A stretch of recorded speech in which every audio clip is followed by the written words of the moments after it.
इस वीडियो में हम लोग देखेंगे क्लास 8वीं हिंदी पाठ 8 बच्चे की दुआ के सभी प्रश्न उत्तर को।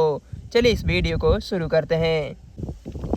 जैसा कि प्रश्न अभ्यास का क्वेश्चन नंबर यहाँ पे दिया गया है पाठ से। क्वेश्चन नंबर 1, इस कविता में कवि किन किन चीज़ों की चाह रख रहा है। चलिए इसका उत्तर हम लोग कॉपी पे नोट कर लेते हैं, इसके बाद समझाने का प्रयास करते हैं। जैसा कि क्वेश्चन नंबर 1 में यहाँ पे दिया गया है कि इस कविता में कवि किन किन चीज़ों की चाह रख रहा है।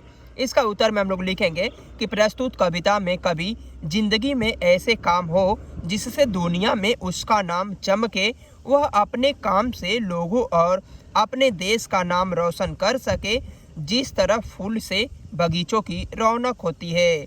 क्वेश्चन नंबर 2 में यहाँ पे दिया गया है कि कविता में संसार को बेहतर बनाने की कामना मुखर हुई है, इन कामनाओं को अपने शब्दों में लिखे। इसका उत्तर में हम लोग लिखेंगे कि हे ईश्वर, मुझसे मेरी वतन की शोभा बढ़े, जिस तरह फूल खिलकर फुलवारी की रौनक बढ़ा देता है, मैं अपने बल पर दुनिया की अज्ञानता को दूर कर सकूं, मैं अपने कर्म से हर एक क्षेत्र में खुशी ला दूं। इस प्रकार हम लोगों ने पाठ से क्वेश्चन नंबर 1 और क्वेश्चन नंबर 2 को देख लिए। अब देखेंगे पाठ से आगे। पाठ से आगे में क्वेश्चन नंबर 1, 2, 3 और 4 प्रश्न दिए गए हैं। चलिए इसको भी कॉपी पे नोट कर लेते हैं, इसके बाद समझाने का प्रयास करते हैं। जैसा कि पाठ से आगे क्वेश्चन नंबर 1, अल्लाह बुराई से बचाना मुझको तथा नेक राह में चलने की शक्ति प्रदान करना। नज्म की किन पंक्तियों में ऐसा भाव स्पष्ट किया गया है, नज्म की उन पंक्तियों को लिखिए। इसका उत्तर में हम लोग लिखेंगे कि मेरे अल्लाह बुराई से बचाना मुझको, नेक जो राह हो उस राह पर चलाना मुझको। क्वेश्चन नंबर 2 में यहाँ पे दिया गया है कि आपके घर में या पड़ोस में बुजुर्ग होंगे, आप उनकी देखभाल कैसे करना चाहेंगे। इसका उत्तर में हम लोग लिखेंगे कि हमारे घर या पड़ोस में जो बुजुर्ग हैं, मैं उनकी देखभाल, उनकी सेवा तथा ज़रूरत चीज़ों को पूरा करके करूँगा।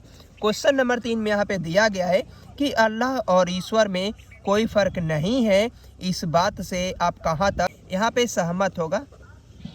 इसका उत्तर में हम लोग लिखेंगे कि अल्लाह और ईश्वर एक ही का नाम है, इस बात से हम पूर्ण रूप से सहमत हैं, दोनों नाम भगवान के पर्यायवाची मान लेना चाहिए।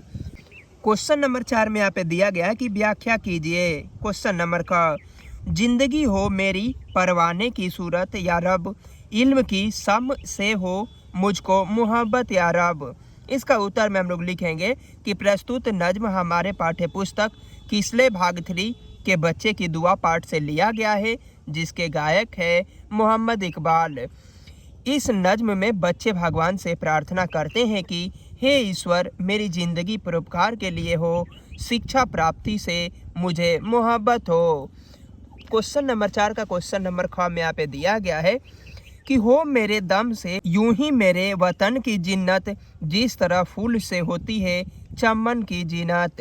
इसका उत्तर में हम लोग लिखेंगे कि इस नज्म में कहा गया है कि हे प्रभु, अपने बल पर दुनिया की शोभा बढ़ा दूं, जैसे फूल से फुलवारी की शोभा बढ़ जाती है।